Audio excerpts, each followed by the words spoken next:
ना तो कारवां की तलाश है। तो साहब क्या होता है कि जब ब्रह्मा ने रावण को बाकी सबसे तो अभय दान दिया, लेकिन मानव और वानर का नाम न लिया।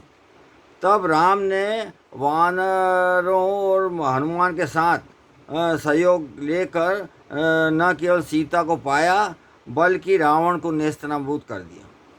लेकिन मोदी जी का उल्टा। जब तक सत्ता में बगैर किसी की बदनामी के चल रहे थे तो किसी वानर आदि की चिंता न हुई, पर जैसे ही भ्रष्टाचार का ज्वालामुखी इनके खिलाफ फटा, तो राहुल जी जैसे राम के अस्त्र शस्त्रों से बचने के लिए हर छोटे मोटे वानर रूपी रावण को वानर रूपी नेता को गले लगाना चालू कर दिया। अब यहाँ समझने वाली बात यह है कि जब रोम रोम भ्रष्टाचार के कैंसर से क्षतिग्रस्त है, तो इनको ये खंबे, वो खंबे कैसे सहारा देंगे जिन्हें ये सत्ता के मद में पहले ही चकनाचूर कर चुके हैं। अब जब चुनाव आयुक्त की नियुक्ति के लिए सीजीआई ने पैनल में सीजीआई विपक्ष नेता और पीएम का गठन किया, तो कानून बनाकर सीजीआई क्यों अलग किया? और फिर आज के समय में पीएम की सबसे अधिक चंदा लेकर भाईगिरी भी उजागर हो गई है। और जैसा कि सीजीआई ने पूर्व में कहा भी था कि इलेक्शन कमिश्नर ऐसा हो जो बेईमानी होने पर आंख से आंख मिलाकर पीएम से प्रश्न कर सके। इनका यह कहना गलत है कि चुनाव आयुक्त की योग्यता तो पर कोई प्रश्न किसी ने उठाया नहीं, उन पर सत्ता ने दबाव न डाला है। लेकिन हाल में अरुण गोयल और पूर्व में अशोक लवासा जैसे चुनाव आयुक्त ने त्यागपत्र देकर यह साबित कर दिया कि उन पर दबाव था और इनको बगैर रीढ़ वाला चुनाव आयुक्त ही चाहिए, जैसे शेषन जैसे चुनाव आयुक्त की इन्हें ज़रूरत नहीं है।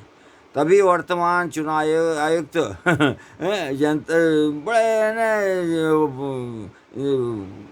शायरी है, पत्रकार वार्ता में शायरी कर रहे हैं, लेकिन ईवीएम की सुनवाई नहीं करते, ईवीएम की बात नहीं करते। और जबकि हाल में कुछ विधान, वो तो बिल्कुल सही है, जबकि हाल में कुछ विधानसभा के चुनाव में ईवीएम की हजारों शिकायतें की गई, सैकड़ों वकीलों के साथ लाखों जनता और विपक्ष के नेता सड़क पर हैं ईवीएम के विरोध में। आज जबकि मोदी जी के अरबों के चंदे के धंधे को सीजीआई ने अवैध घोषित कर दिया है, तो बजाय इस्तीफा देने के मोदी जी का यह प्रश्न कितना हास्यास्पद है कि भ्रष्ट पूछ रहे हैं कि जांच एजेंसियां क्यों कर रही है कार्रवाई है। ये कोई सवाल मोदी जी पूछे? अब सवाल उठता है, यदि सीजीआई भी बेईमान होते तो क्या पीएम के चंदे के कालिक से भरे गुब्बारे को फोड़ पाते?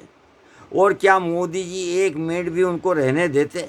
आज मोदी जी को अपने पर लगे आक्षेपों के परिप्रेक्ष्य में सबसे माफ़ी मांगना चाहिए और विरोधियों पर जांच एजेंसियों से कार्रवाई रोक देना चाहिए। विरोधियों पर जांच एजेंसी जो कार्रवाई कर रहे हैं तो वो उस पर रोक देना। क्यों? क्योंकि शीशे के घर में अपने तमाम गुनाहों के साथ ये नग्न नज़र आ रहे हैं, तो इन्हें दूसरों के घरों पर पत्थर मारने का कोई अधिकार नहीं, बस कोई शेष नहीं है। जो खुद ही गुनाहगार है वो क्या उसको जज बनने का कोई अधिकार है ना? वो जांच एजेंसी से क्यों जांच कराता विरोधी पक्ष की, जब खुद ही ये तमाम भ्रष्ट कार्रवाई में संलिप्त है? तो ऐसे आदमी को कोई अधिकार नहीं, और जनता इसको माफ़ नहीं करेगी। ये अवर्त आगे के चुनाव में देखिए आप, यानी इसको भुगतना पड़ा नहीं। मोदी जी कितना ही अपने मन को खुश कर ले, लेकिन ऐसा हो चलेगा नहीं अब।